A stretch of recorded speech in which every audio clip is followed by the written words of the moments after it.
to see you. Thank you, Johnny. We welcome you once again to Tell the Truth, and we have something coming up that you are not going to believe. Except you're not going to be too sure either, and neither am I. It's probably the most mind-boggling spot we've ever had on the show. We'll meet the lady with this story right after we meet our panel here on To Tell the Truth. Peggy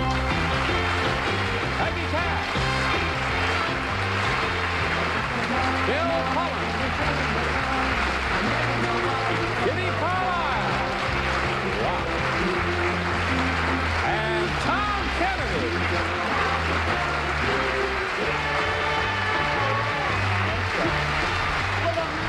I did it again, huh?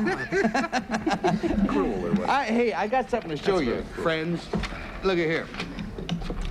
Now, this perfectly normal-looking record album features, and I want you to listen carefully to this, features piano recordings of 17 new pieces that were communicated to a lady in England by 8 composers who were long since dead. Oh. That's what the lady says. Right. She says Crazy. that the men of such towering eminence as Beethoven, Brahms, Chopin, and Schubert gave her their new music. We said giving it to me. Now, she adds that the composers are naturally pleased that their hitherto unknown works are now available on this record. So, by all means, I think we should meet that lady right now. I'd like to meet the guys that wrote it.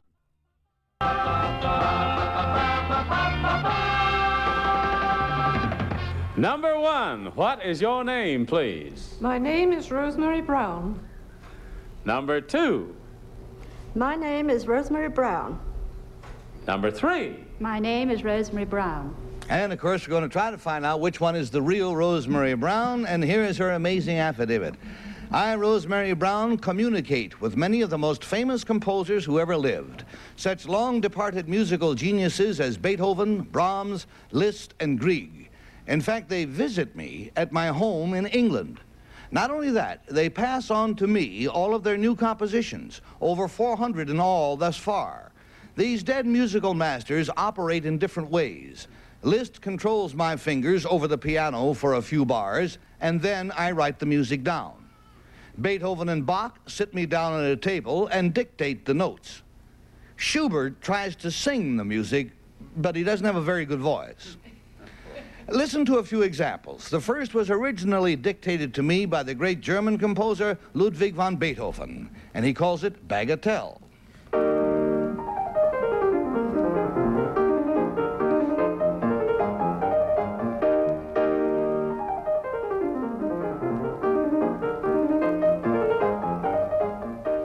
Next is a composition by the celebrated Polish composer Frédéric Chopin, and he calls it Impromptu.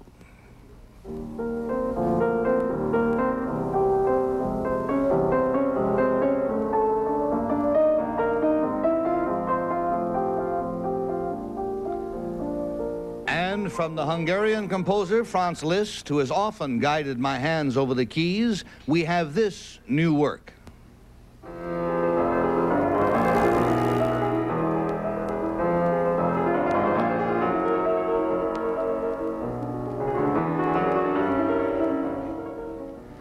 I know that many of you will find all of this difficult to comprehend, but to quote the eminent musicologist, Sir Donald Tovey, many ideas have been formulated to explain the emergence of this music, but the possibility that composers of the past are still alive in different dimension from yours and endeavoring to communicate should not be dismissed too perfunctorily.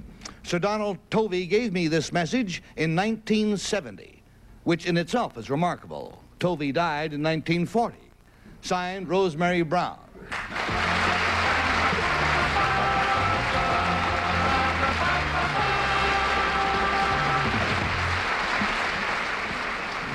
And if you will permit us, ladies, we will put ourselves in a trance, and with a little luck, we'll come up with some sponsors. New. Now, I doubt if you could have forgotten, friends, that all 3 of these ladies claim to be Rosemary Brown, through whom, she says, many of the world's greatest men of music communicate their new and heretofore unheard compositions. And we'll start the questioning with Bill Cullen. You're right, my mind is boggled. Now, the reason my mind is boggled is because Sir Donald Tovey was the one who came up and said this is all quite possible, that you could hear from music from dead composers, and when Sir Donald Tovey said that, he was already dead for 20 years. Sir Donald Tovey himself. So who's to know better? Yeah, well, it certainly boggles me. Number one, Schubert, you say, tries to sing the music to you, is that correct? He tries, but he doesn't make a very good job of it. Well, number three, I'll direct this to you. When you talk to Schubert, I assume you communicate in both directions. Have you ever thought of asking him while he's at it to finish his symphony? Number three? Yeah, oh, he has finished his symphony.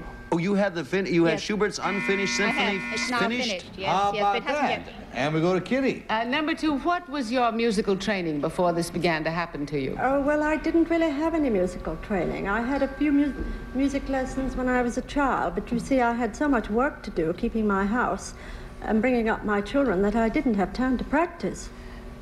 I see. And number one, is it your piano playing that we heard on the recording? On one side of the record, Peter Kating plays. On the other side, it's Rosemary Brown. Well, number three, you are now a virtuoso. Yes, And is this thanks to Mr. Liszt and because he was a good teacher? entirely. Number two, what do music critics say about this music that you have recorded? Well, I haven't read too much about what music critics say. I think that they feel it's in the style of the composers I see. and very authentic sounding. Thank you. Thank you, Kitty. And Tom Kennedy, what do you want to know? Well, number two, when Beethoven visits you and sits down with you, what kind of an outfit does he usually have on? Well, he's dressed as he looked very much like he had on when he was on Earth. Which is what? I mean, Well, collar, tie? the cravat kind of, Cravat. you know, and the cutaway coat. And number three, when you have these seances, is there ever anyone with you at the time? There has been on occasions. I mean, Liszt has spoken to me in the supermarket and told me what the total of my bill came to in case I was overspending. He knew about American currency and all. No, in England. English. That's fantastic. Imagine saying to a friend in the supermarket, I want you to meet my friend Franz Liszt. Yeah, he's over by the cucumbers. Yeah. Peggy? Number two, has Beethoven done a 10th symphony? Well, I think he is working on it, yes, certainly, and I hope to be able to get it down. I hope you do too. Number one, what was the wife of the name of the wife of Richard Wagner? I'm afraid I don't know. Do you know number two? The wife of Cosima. And who she was she the the daughter daughter of of? Liszt. The daughter of Liszt. Thank you very much. Now, number three, I don't wish to be rude or anything. Does Beethoven wear a hearing aid? No, because on the other side there are no more infirmities such as you have in life, so he's no longer deaf. Oh, he can hear fine? Yes. Well, that's certainly nice to know. I didn't know that. Peggy, you killed me. It's time for us to vote. You have little ballots in front of you. Mark them 1, 2, or 3, and we'll decide whether we think it is number 1, or number 2, or number 3. And the usual penalties will apply. And Bill Cullen, you got a big 0. What does that mean? You mean to tell me that when one has passed over, there are no more infirmities? That's what she says. Too soon. Oh, you I question just for the fun of questioning, but I did see a story on this lady Beethoven's and house. pictures of her at Beethoven's house the last time I went. So this counts as a disqualification. Yeah, And it's a disqualification, of disqualification. course, counts as a wrong vote automatically. Let's go to Kitty. Oh, me too. I was fascinated by the story and by it is Mrs. Brown. Mrs. Brown's obvious sincerity and the marvelous music that she's recorded with very little training, and I think I know who it is.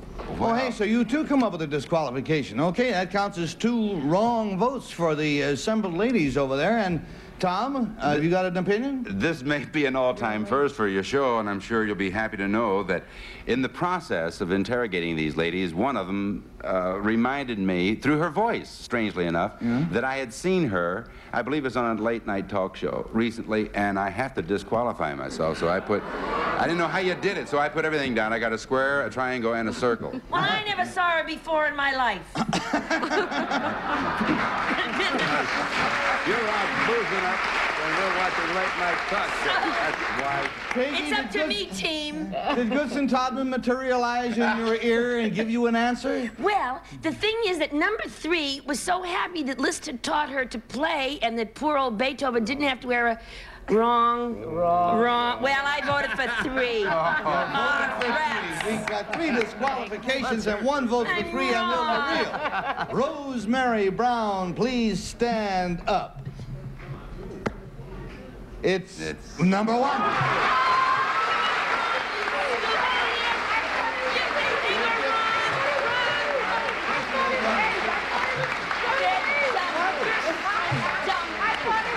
You both thought it was 2? I thought it was 2. I did Dum-dums, too. why didn't you vote? I'll be glad to.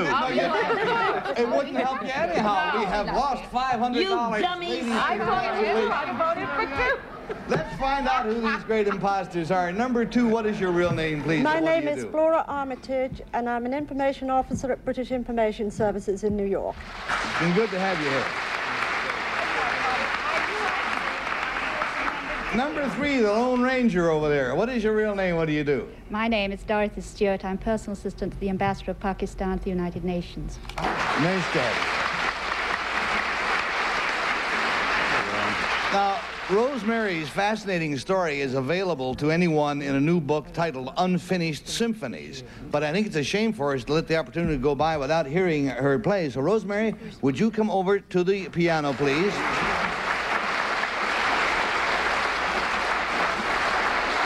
And she is going to play a new composition by one of the venerable masters. Here is Miss Rosemary Brown playing the prelude in F-sharp minor, communicated to her by Chopin, born 1810, died 1849.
Thank you, ladies, very much on behalf of the television.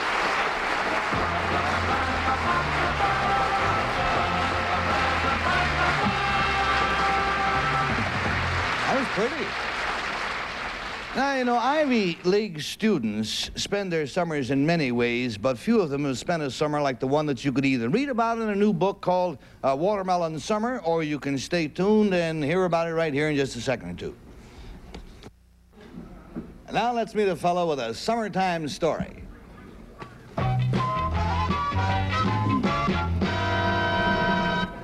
Number 1, what is your name, please? My name is Jeffrey Golden. Number 2. My name is Jeffrey Golden. Number 3. My name is Jeffrey Golden. All right, and here's the story of Jeffrey Golden. I, Jeffrey Golden, spent part of a summer on a black-owned farm in the South. A group of black sharecroppers had organized to build a new community around the nucleus of a 5,700-acre farm. And to ensure the success of this new, bold venture, they needed help with the crops. And this is where I came in. Along with 14 other volunteers, we answered the call.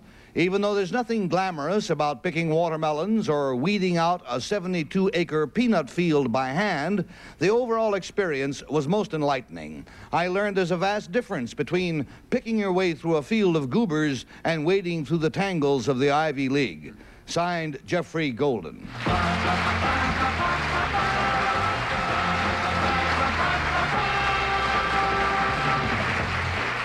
And we'll start with the flower of old New Orleans, Miss Kitty Carlisle. Thank you. Number one, where do you go to college? I go to Cornell University. And number two, how did you hear this call? I was wandering around my campus during a strike looking for something positive to do, and I found a bulletin board with an announcement of a meeting that night, which just sort of generally discussed the project. Thank you. Number three, how did these sharecroppers get in touch with the Ivy League colleges to ask for volunteers? Well, they're incorporated in a company called New Communities, and they had requested, they had sent out leaflets to the Ivy League schools. I see. And number one, how many were there in the original sharecroppers organization? There was 15 of us. And number two, what did you live in that summer? Lived with some of the sharecropping families involved with the program. In their homes. Mm-hmm.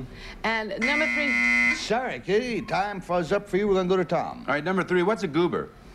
A goober is a chocolate-covered peanut. A chocolate cover.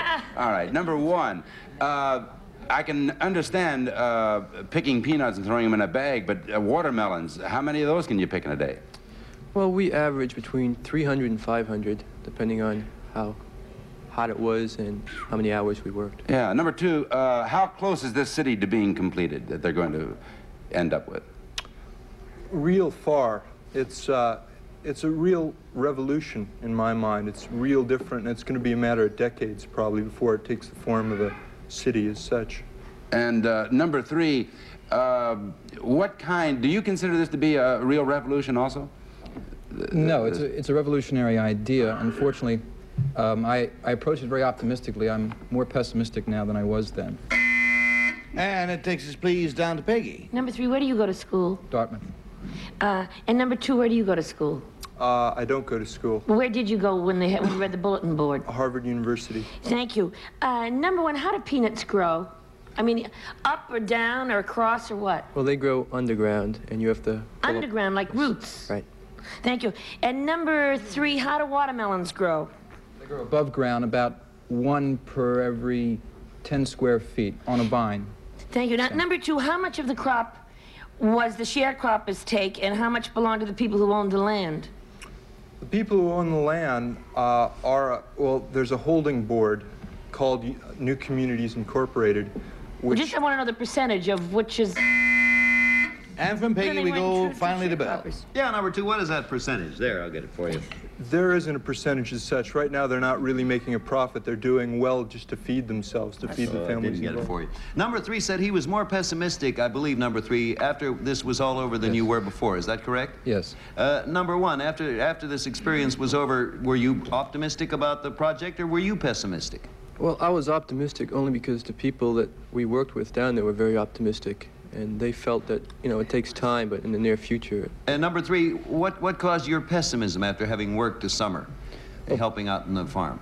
I guess I really didn't, I didn't realize how great the problems were of the people, and I probably thought there were more avenues open to them than really exist. Thank you. Avenues. More avenues open. Okay, it's time now for us to mark our ballots without consulting amongst ourselves, and we'll take another look. We'll take a look at number one, and at number two, and at number three. And I think you know how the scoring goes, so we won't bother with that. We'll start with Kitty Carlisle, please. Well, I voted for number one because Cornell is somehow agriculturally oriented in part of its academic world, and so I believe that sign was on the bulletin board at Cornell. Okay, and Tom Kennedy? Yes, number three, I think that if he worked with peanuts, I don't think he would have said chocolate-covered peanuts for a goober, because a goober is just a peanut. Period. Number two was a little somber. And number one, I thought, rang true. He was just quietly on. Okay, a one, and a Peggy Cash coming Well, out. number one looked kind of pale to be out in those fields all summer. And goobers are what they call them in the movies. This is a movie generation. I think it's three. You think it's three? Okay. And Bill Cullen, do you agree?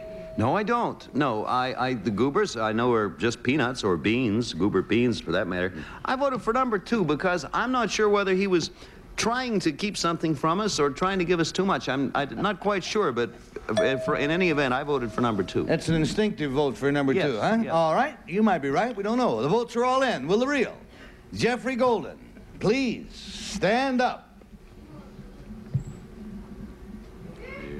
Bill, you got it.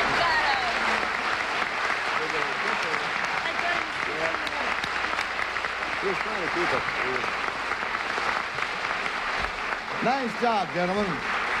Number 1, sir, with 2 big wrong votes. What's your real name? What do you do? My name is Nat Cherney. I'm a marketing major at Hofstra University in Hempstead, New York.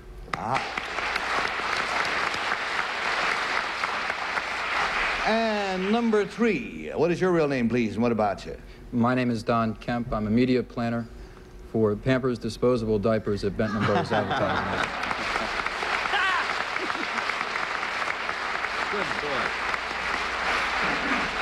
Number 2, the real Jeffrey. Do you agree with number 3? You were the only one who didn't answer about the pessimism versus optimism thing. Did number 3 get that from you? I don't think he did. I was impatient. I was really impatient because I had a sense that we were going to go down and save, you know, better right the away, plight yeah. of black people everywhere, sort of thing. But as I said, it's so new. It reverses so many trends that it's probably something that I won't live to see come to full fruition. But in the long run, you're optimistic. Yeah, I just have to adjust a lot. That's fine, Jeffrey. Thank you very much. And thank you, gentlemen, also for being with us on The Tell the Truth.